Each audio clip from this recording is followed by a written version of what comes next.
Welcome to teaching learning session of sociology. Today we'll discuss about the major schools of Indian sociological traditions. Uh, what does school mean? According to Cambridge Online Dictionary, the term of school of thoughts means the set of ideas or opinion that a group of people share about a matter. When a group of people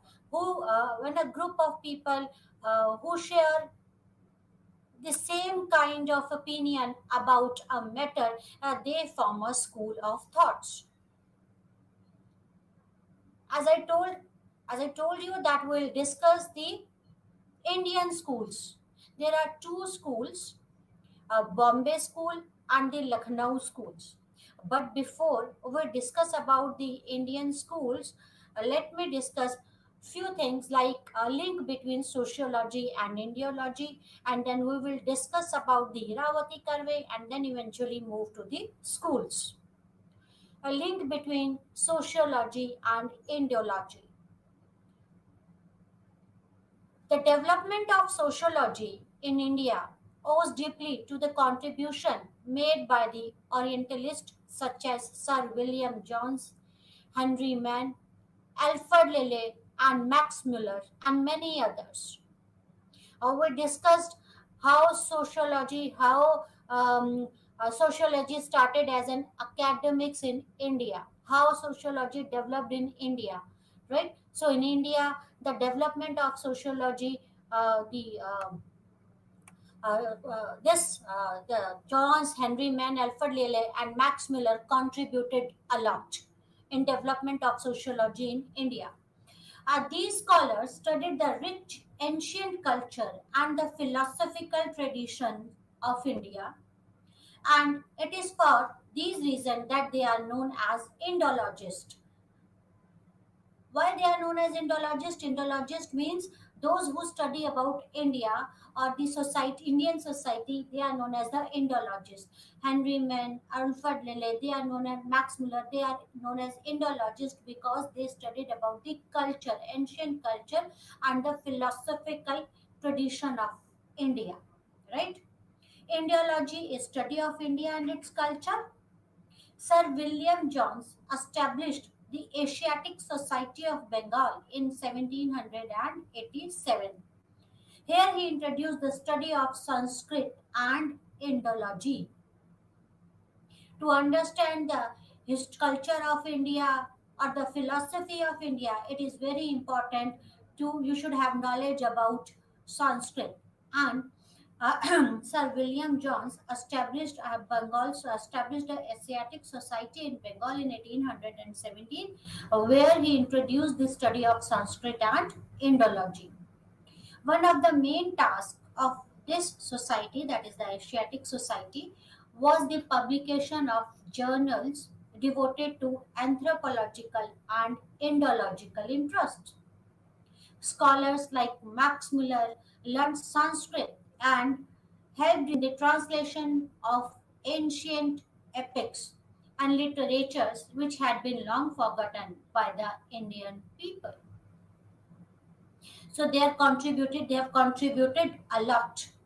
The knowledge of Sanskrit helped understand the great culture and the philosophical tradition of India. As I told you that it is very important if you really want to study about the culture of India, you should have knowledge about the Sanskrit. And the knowledge of Sanskrit um, helped Max Muller, Sir William Jones, and Henry Mann to understand the Indian culture and philosophical tradition. At that time, when most educated Indians were facing ridicule at the hands of British rulers, this knowledge helped revive the self respect of the people. It contributed in our independence revolution because this helped the revival of the self confidence in Indians. Ancient laws and society come to be the examined carefully by the Indologist. They studied about the ancient society, about the ancient laws, right? Henryman visited India and wrote village communities in East and West in 1871. Beside the scholars, there are others who used Indian materials such as Karl Marx reports to study religion. Iravati Karve. Iravati Karve is one of the important Indologists. It's very important to know about Iravati Karve. She has contributed a lot. Her work is on kinship, and the most important thing is, as I told you about the school, there are the two schools of Indian sociology, Bombay School and the Lucknow School, and she doesn't belong to any of these schools. We'll discuss about this in detail. Iravati Karve, who has extensively used the Indological literature in her sociological writing. She was a student of G.S. Ghurye in Bombay. G.S. Ghurye is known as the father of Indian sociology, and the father of sociology is Auguste Comte. She did extensive field work in the various regions of India. Her knowledge of Sanskrit helped her in understanding the ancient literature, laws, books, and epics.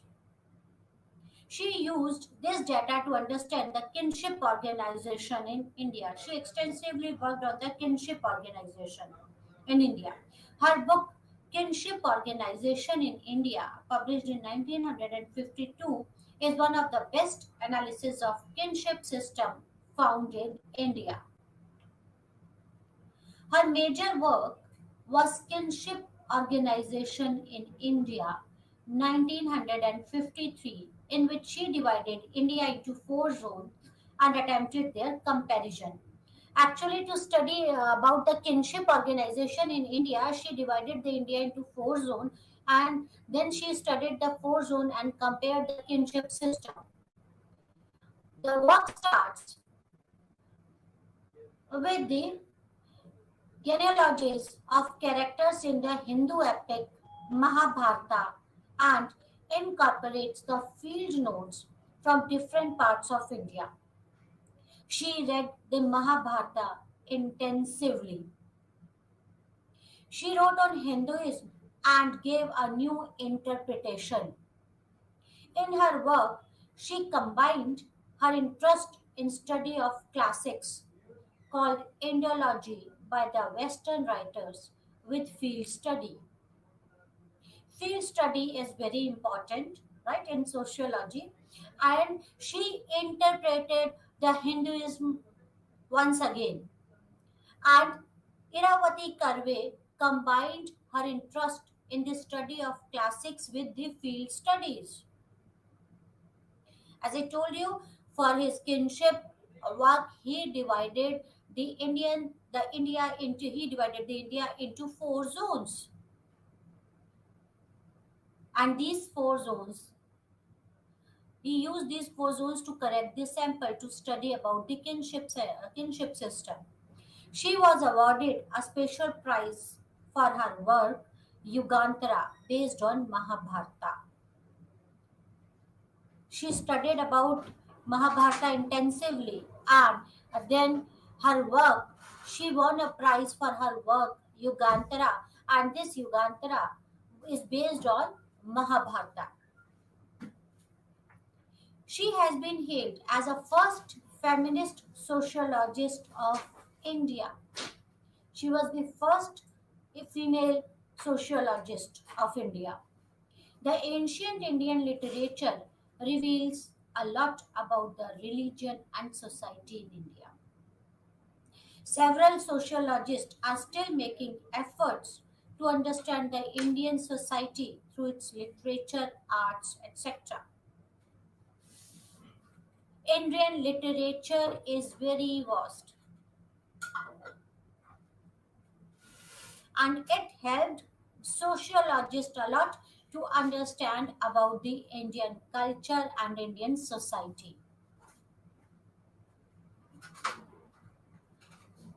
Now, schools, as per our topics, Indian schools, Indian sociological schools. As I told you, that schools of thoughts means the set of ideas or opinions that a group of people share about a matter. What a group of people think about a certain matter, they form a school. When they come together, they form a school. School of tradition. Tradition. Tradition comes from the Latin word, right? The noun from the verb trader. Trader means to transmit, to hand over, or to give for safekeeping. Tradition is what? We hand over our certain rituals, certain things to our next generation for the safekeeping so that they can safekeep our things. That is when you transmit, when you hand over your your few traditions, your few rituals, folks, right? For the safekeeping, that is the tradition. The sociological tradition in India means intellectual traditions. Sociological tradition means intellectual tradition, means the thoughts, perspectives, which reflects the pioneering contributions by the scholars in relation to society in India.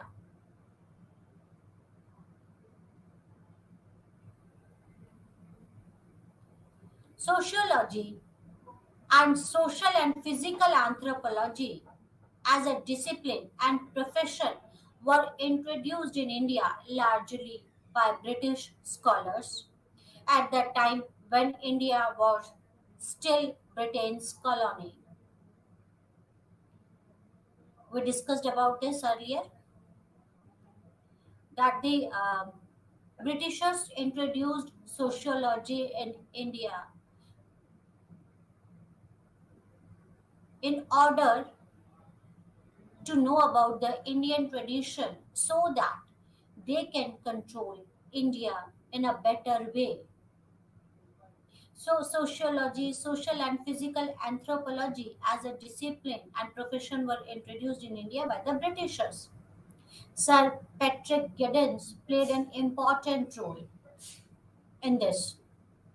The discipline have been intertwined with each other both in colonial and post-colonial India. That is, anthropology and sociology are intertwined and India before independence and after independence. Srinivas and Panini have outlined three phases of growth of these disciplines in India. The first, laying the foundation between the 1773 to 1900. Srinivas has divided this into three phases. The phases of growth of this sociological discipline in India into three phases. First is from 1773 to 1900, and this is the foundation phase. The second period of professionalization, that is from 1901 to 1950 till 1773 to 1900, it was the foundation, it was the founding period of sociology in India, and from 1901 to 1950 it was the professionalization phase of Indian sociology. And the third, post independent times, in which it spreads across India due to a variety of support mechanism, that is from 73 to 80, right? Dhanangare is of the view that the early writings by the British scholar on the colonial India helped the colonial masters to make sense of this vast land inhabited by numerous castes and communities and following innumerable ways of life. Why Britishers started the sociology as a discipline in India, or why they wanted to study the Indian society? They wanted to study the Indian society because India is a vast land. It is this India is made up of various castes. Various castes dwells in India. Various communities dwell in India, and these castes and communities follows a various ways of life, because it is a very big geography. India is a very big geography, and for Britishers to rule India, it was very important for Britishers to understand the tradition, the ways of life, the caste and the communities of India, so that they can control Indians. That's why they started this discipline in India. That's why they wanted to study about the traditions and communities of India, so that they can control. Indigenous scholars taught and groomed in the foreign universities were instrumental in establishing the earliest department of sociology and anthropology. As there was no as no university in India was providing the sociology as an academic subject. There was no sociology there in any of the university, in any of the Indian university. Sociology was not a subject, was not offered as a subject, but these indigenous scholars were groomed and uh, taught in the foreign university, and this helped in establishing the earliest department of sociology and anthropology. And the first department was developed in at Bombay and then Lucknow, and then subsequently to other parts of the India, though with a push from the British scholars. British scholars played an important role in development of sociology as discipline in India. The departments engaged with teaching sociology and anthropology at Bombay University and Lucknow University became the centers of teaching learning process of such a caliber that they began to address as a school. School, when a group of people who share certain opinion about the matter, they form a school. And why the Bombay School, Bombay and the Lucknow universities are known as the schools? Because the department who are teaching with the sociology and anthropology at Bombay and the Lucknow University, the teaching learning process of these department of these universities was so good, that of that caliber, that began to address as a school. Lucknow University and this Bombay University contributed a lot in development of sociology in India, and they are known as the schools. The term school needs to be cautiously used in a stricter sense. Neither Bombay nor Lucknow can be seen as a school the way of Chicago or Frankfurt are understood, as they were distinct in their approach. Why we cannot use Bombay, or why we cannot see Bombay or Lucknow as a school, and the way we see this Chicago and the Frankfurt? Because of the reason, will I'll explain it to you later in my lecture. A.R. Desai, one of the prominent sociologists, A.R. Desai, in spatial sense, belongs to this school of Bombay or Bombay school, and his sociological perspective is at best understood as being a Marxist. A.R. Desai is considered as a Marxist. He belongs to the Bombay school and is a Marxist in his writing. G.S. Ghure,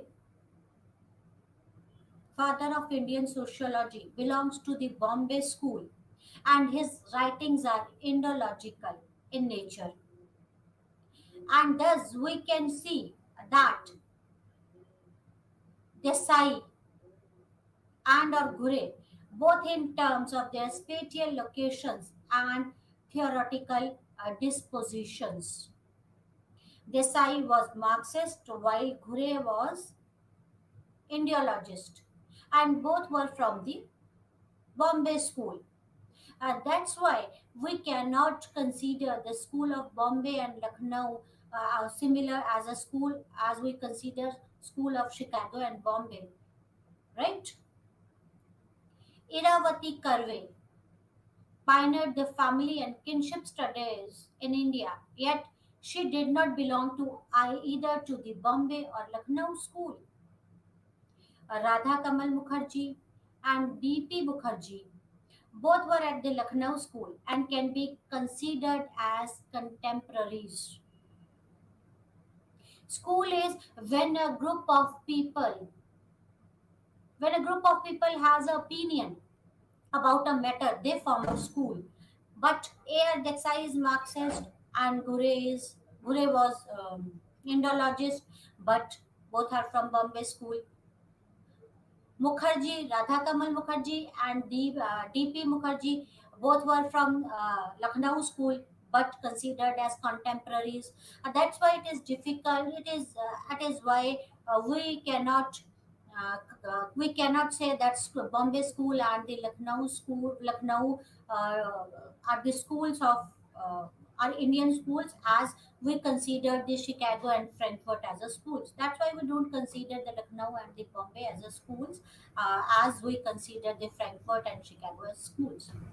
Radha Kamal Mukherjee was a trained economist who experimented with social ecology and then arrived at sociology through his studies on the value system in India.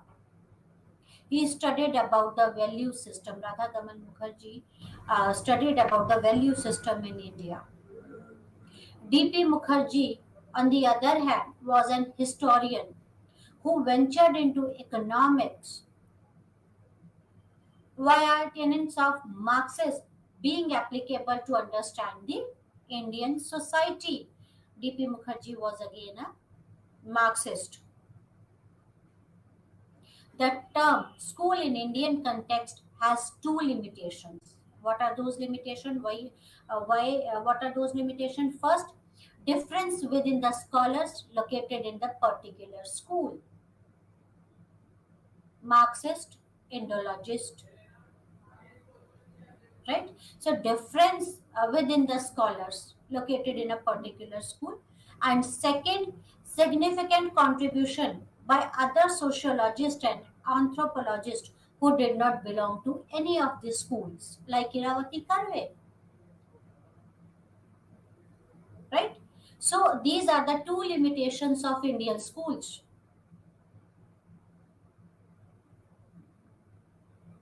That is the reason we cannot say that Indian we cannot compare the Lucknow and Bombay school as with this Frankfurt and the Chicago schools because of differences within the scholar located in a particular schools and the significant contribution by the other sociologists who didn't belong to any of the schools.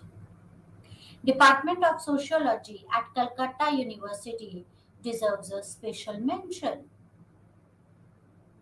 Apart from Bombay, Calcutta, Lucknow University, Department of Sociology at Delhi University, founded by M.N.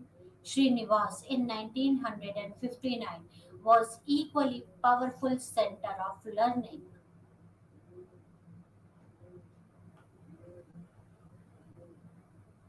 Srinivas' understanding of change in Indian society in terms of Sanskritization and Westernization are significant. Srinivas has given the concept of a Westernization and Sanskritization. We'll discuss about the Westernization and Sanskritization concept in detail when we will discuss about Srinivas. Patrick Geddes 1854 to 1932 was founder head of the Department of Sociology and Civics at the University of Bombay from 1919 until 1924. He headed the sociology department of sociology and civics at the University of Bombay from 1919 till 1924, and he founded this department. His major writings are chapters in modern botany, city development, a study of parks, garden and culture institutes, and cities in evolution, an introduction to town planning movement to the study of civics. India's first women anthropologist and hailed as the first feminist sociologist of India is Iravati Karve, and she became the head in 1939 of a newly established Department of Sociology and Anthropology of the Deccan Postgraduate College and Research Institute, Pune.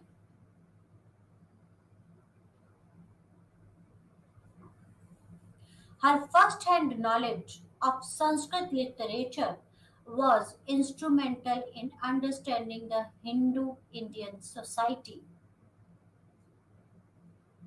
Kinship organization in India by Karve is both a pioneer and an exhaustive study of kinship among the anthropologists in India. Her work is very important about the kinship organization in India. This work is exhaustive study of kinship among the anthropologists in India. Another sociologist, John Ferreira, in his writing, forwarded his conception of integral anthropology and defined anthropology as a philosophical anthropology in his book Totemism in India, Bombay School. Now let us discuss about the Bombay School in detail. A Bombay School Department of Sociology in University of Bombay was established in 1999 with Professor Sir Patrick Giddens at its first head of the department. Giddens established Department of Sociology at Bombay School, and he headed this department from 1919 till 1924. After him, G.S. Ghure, A.R. Desai, Kanhaiya Motilal Kapadia, J.V. Ferreira, D. Narayanan established academic traditions which in due process of time spread throughout the country in different universities and colleges, and all these are from the Bombay School, Bombay University. They contributed a lot, and they contributed in established the academic tradition throughout the country in different universities and colleges. The theoretical orientations of Bombay School varied from Indiology, that is Ghure, integral anthropology, Ferreira. He wrote his big book about the totemism in India, Marxist Desai. We discussed about A.R. Desai. He was a Marxist, and the urban sociology ecology shared by Geddes and Ghure, along with Hindu kinship by Kapadia. You can see the variety within the same school. Indiologist Ghure was an Indiologist, Ferreira, integral anthropologist, Desai was Marxist, Sir Patrick Giddens was actually a botanist, and he studied about the urban sociology or ecology. And Kapadia studied about the Hindu kinship. Even Iravati Karve was Ghure's student. She studied from the School of Bombay. So in this uh, school there is a variety of scholars. Their thought process is different. The single most contribution of Ghure and his leading role in the institutionalization and the professionalization of the discipline in the country. That's why he is known as the father of Indian sociology, because he contributed a lot in institutionalization and professionalization of the sociology in India. Another notable figure of Bombay School was K.M. Kapadia,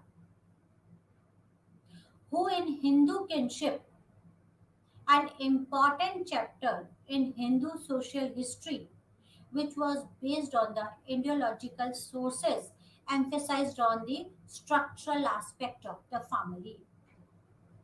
Kapadia worked on the kinship system, Indian kinship system, and um, he contributed a chapter in Hindu social history, and this is based on the ideological sources. And in this, and Kapadia emphasized on the structural aspects of the family.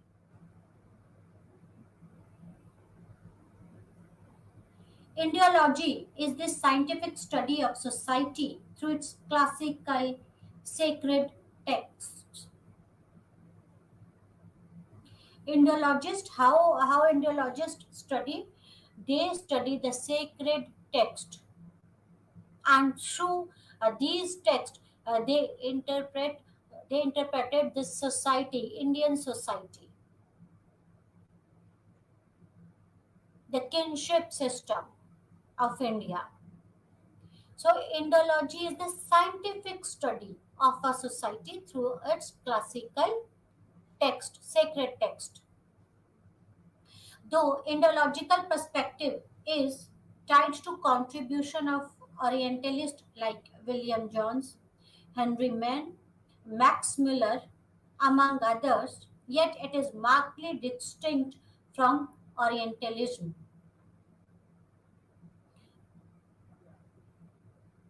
Ghure was a major figure in Bombay School who adhered to the perspective of Indology in his teaching and research. Ghure is known as armchair sociologist. Ghure was an Indologist, and he adhered to the perspective of Indology in his teachings and research. Indology is scientific study of Indian sacred texts. He studied Indian society from the Indological and anthropological perspectives and utilized the Sanskrit literature in sociological studies with his profound knowledge of Sanskrit literature. The major books of Ghure are Caste and Race in India, Culture and Society, Family and Kin in Indo European Culture, Anatomy of Rural and Urban Community, because he worked with Patrick Giddens, and Patrick Giddens worked on the urban sociology as he was a botanist. So, Anatomy of Rural and Urban Community, Scheduled Tribes, first published as Aborigines, so called, and their future. His background of Indology and rigorous training in Sanskrit is markedly visible in these writings. In Caste and Race in India, Gure studied the caste, emergence, history, and functional significance of a caste, how caste emerged, the history of the caste, and the functional significance of the caste, how he studied about the caste through the textual interpretation of ancient text, and arrived at its structural and cultural connections. He studied about the caste through textual interpretations of the ancient texts. He highlighted six structural features of caste system, which are segmental divisions of society. Right? He discussed about the structural and cultural aspects of the caste, and he described the six structural features or aspects of the caste system on the basis of the ancient texts.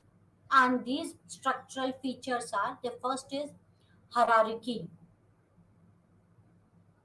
pollution, and purity.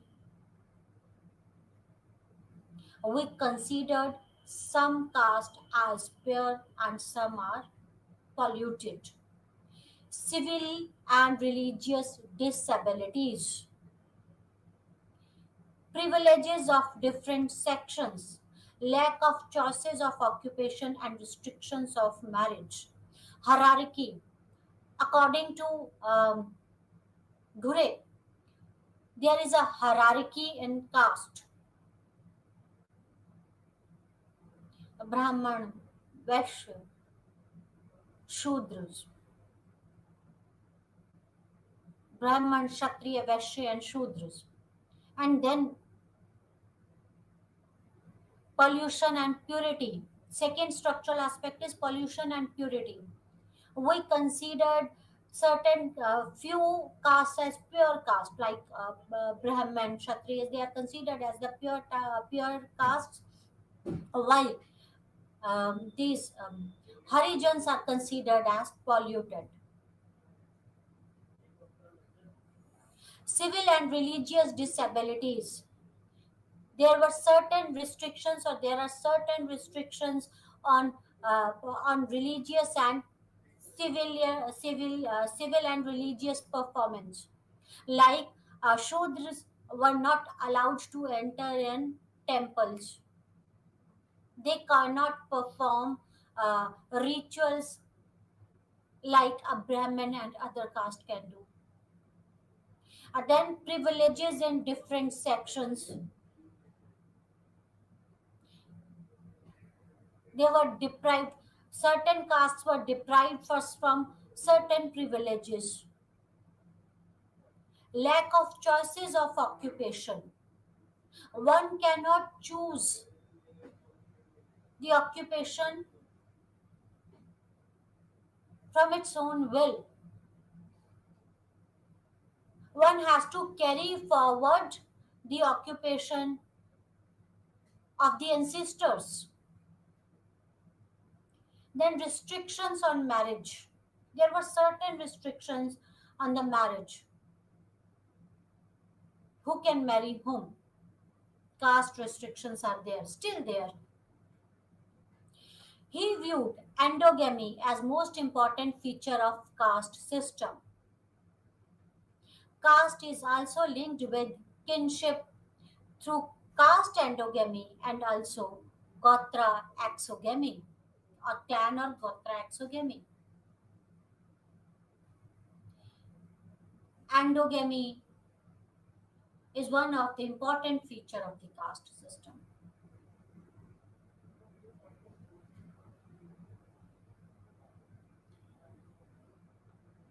There is a clan exogamy too. In his writing on tribes in India, Gure highlighted them being a backward caste Hindus. According to Gure's, tribes are backward class Hindus. Why? Because of their imperfect integration into Hindu societies. He gave examples of Santals, Bhils, Gonds, etc., who live in South or Central India. Remember this point. He highlighted the tribes of India as a backward caste Hindus because of imperfect integration into Hindu society. He argued that tribes are not distinct from the caste but also emphasized for assimilations of tribes into socio-cultural and politico-administrative sense to the Indian nation state. According to Ghure, these tribes are not different from the caste, but but they should be involved into the socio-cultural and the administrative and the political structure of the state.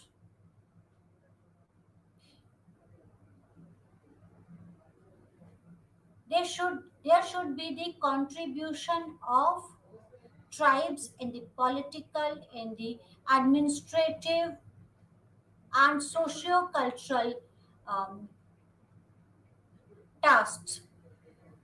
So he emphasized the proper integration of tribes in his society. How you can integrate these tribes in the society?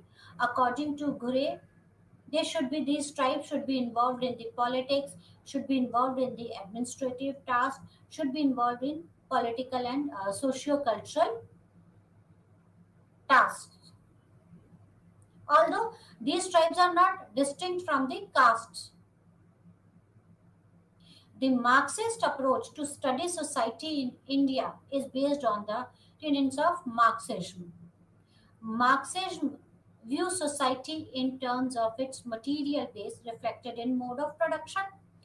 Yes, according Marx was an economic determinist. According to him, the mode of production controls the society. Mode of production is the base of the society. So Marxism view of society in terms of material base reflects in mode of production. We discussed about the historical dialectism of Marx, and in that we discussed that how that he divided the society into two classes, dominant and subservient class. Dominant class is that class who owns the mode of production. So, according to Marx, the mode of production is very important, and it is the only aspect which controls the society. The society is composed of the basic structure as the base and the superstructure its cover. There is a base. According to Marx, there are the two basic structures of the society. If you remember that historical dialectism theory, that there are the two structure of the society: the base structure and the superstructure. The base structure is mode of production, and the superstructure consists of social institutions like polity, like politics, religion, practices, and social relations.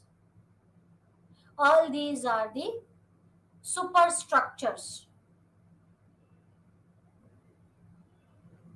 The class who owns and controls the base structure is the one who determines the superstructure through its dominant ideology. The class who owns the mode of production. According to the Marx, the class who owns the mode of production creates a superstructure. Why they create a superstructure? To control subservient class. Right?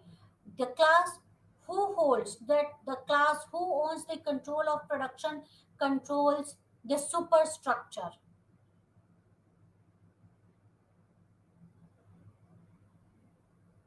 Scholars like D.P. Mukherjee, D.D. Koshambi, A.R. Desai, P.S. Joshi and others have studied Indian society from Marxian perspective by applying the dialectical historical approach.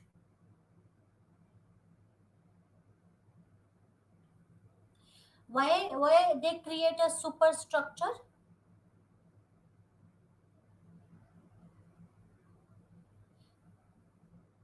They create a superstructure for creating a false consciousness in the subservient class.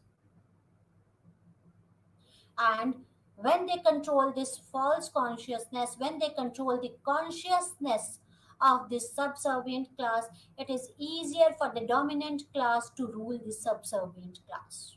This is historical approach.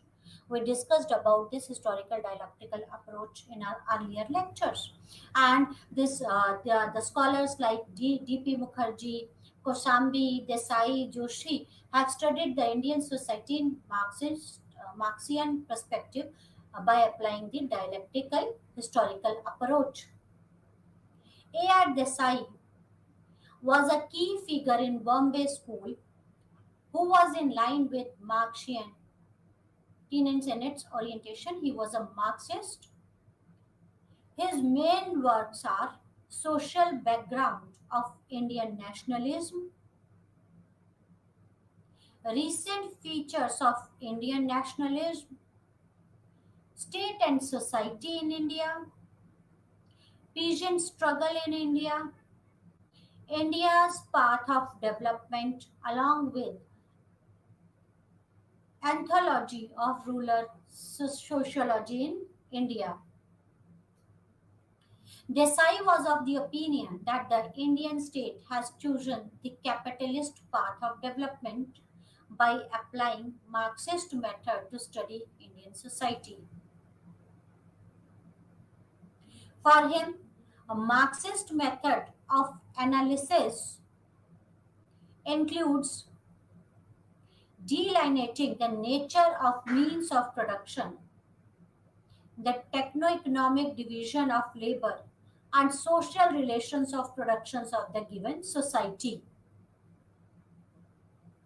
The first set of his writings can be seen as the writings of the ruler society in transition, so as to understand the agrarian structure and or the class formation in the rural India during or after the British colonialism. Accounts of the organized structure of peasants across the rural India are depicted in the peasant structure struggles in India and agrarian struggle in India after independence.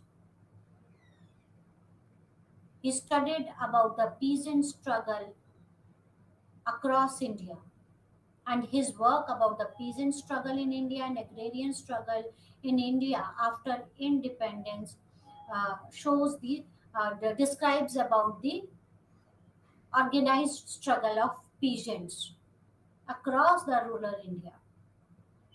His second set of writings, Social Background of Indian Nationalism and the Recent Trends in Indian Nationalism, focused on the emergence and subsequent formation of Indian state.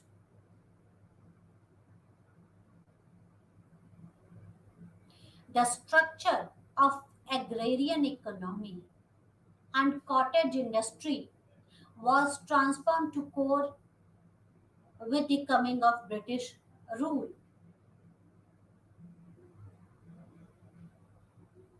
When British came to India, they came with their products. They wanted to sell their product in India, and they introduced the capitalism in India. And this changed the agrarian economy and cottage industry of India. As the post independent state, followed the path of modernization. It became a capitalist state. Violation of democratic rights in India and repression and resistance in India brings forward the true character of Indian bourgeois class state which violently represses those who opposes its capitalist agenda. After independence or post independent or post independent as a post independent state, India followed the path of capitalism and a violation of democratic rights in India and repression and resistance in India, that is in 1986 and 19, bring the true character of Indian class state because they violently represses those who opposes its capitalistic agenda.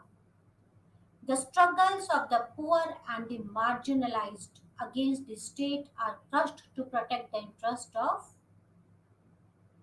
dominant class. Major concern of Desai was to discuss the emergence of state and its base along with its changing nature from welfare and democratic state to oppressive or capitalistic state. India was a democratic and welfare state, but the size concern was to discuss the emergence of states or the changing nature of the state from welfare to democratic state to oppressive or capitalistic state. Radha Kamal Mukherjee or D.P. Mukherjee and Awadh Kishore Sarna was from Lucknow school.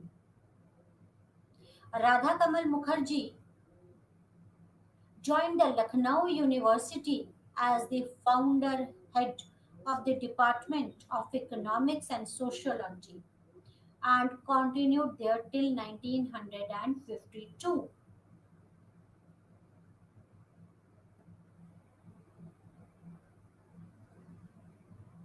Writings by Radha Kamal Mukherjee on economics, demography, sociology, and ecology in the ongoing anti-colonial nationalist movements. He was an Radha Kamal Mukherjee was an economist, so he wrote about the economics, about the demography, sociology, and ecology. The writings of Binoy Kumar Sarkar, Bajendri Nath Seeth, and Patrick Giddens influenced him in formulating his initial ideas. Radha Kamal Mukherjee was influenced by Binoy Kumar Sarkar, Vijendra Nath Seeth, and Patrick Giddens. He academically blended economics, history, and sociology, and thus argued for multiplicity and plurality of knowledge. As he was an economist, so he blended economics, history, and sociology. He strongly argued that economic theorizations and models of Western countries are not suitable both at the level of knowledge and practicality for India. Yes, according to him, that it is not a viable idea, it is not a good idea that to replicate the economic theorizing model of the Western countries in India because of the difference in Indian state and the Western country. You cannot apply those ideas or those models of Western countries in India, both at the knowledge and practicality, at the level of knowledge and practicality. It was a genuine critic of Eurocentric approach to development because Indian economic is still agrarian and is ruler in its orientation. Why? Why he was against it? See, European countries or the Western countries are industrial in nature. There was an industrial development, but Indian society was agrarian, was an agrarian society. Indian economy is based on the agriculture, and the second point he was against the replication of Western model is second is because of the rural orientation of India. Majority of Indians lives in the rural areas.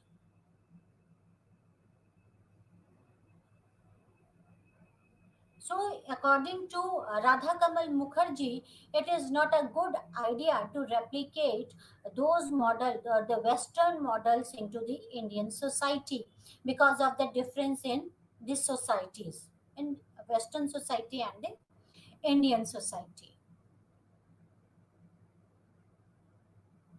So, let us summarize today's lecture. We discussed about the Indian sociological schools of thoughts.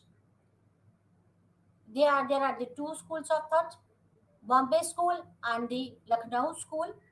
School School when a group of people or when a group of people who hold certain opinion about a matter, they come together, they form a school. But as I told you, there are the two schools, Bombay School and Lucknow School of Thoughts. But they are not the school as the school of Chicago and the Frankfurt because of the limitations of these schools. The first limitation is that there is a difference in there are the varieties of scholars in the same school. Like A.R. Desai was a Marxist, Gure was an Indologist, right? And both are from the same school, Bombay School. And second limitation is because of the contribution of those sociologists who are not the members of the any of the schools, like Iravati Karve. Iravati Karve was not the member of any of the school, but she contributed a lot. Iravati Karve is one of the important sociologist, and he headed the Deccan College in Pune, right? Sir Patrick Giddens was the first one who headed the sociology department at the Bombay University from 1918 till 1924. Right? He is the Patrick Giddens is the founder of the sociology in India. He contributed a lot. Gure Then Gure is known as the father of Indian sociology. After Patrick Giddens, Gure headed the Bombay Department of Sociology at the Bombay University. A.R. Desai is from Bombay school, right? But he is a Marxist, and Gure was an Indologist. Now we'll discuss about Lucknow School in detail in our next lecture. That's all for today. Thank you very much. Namaskar.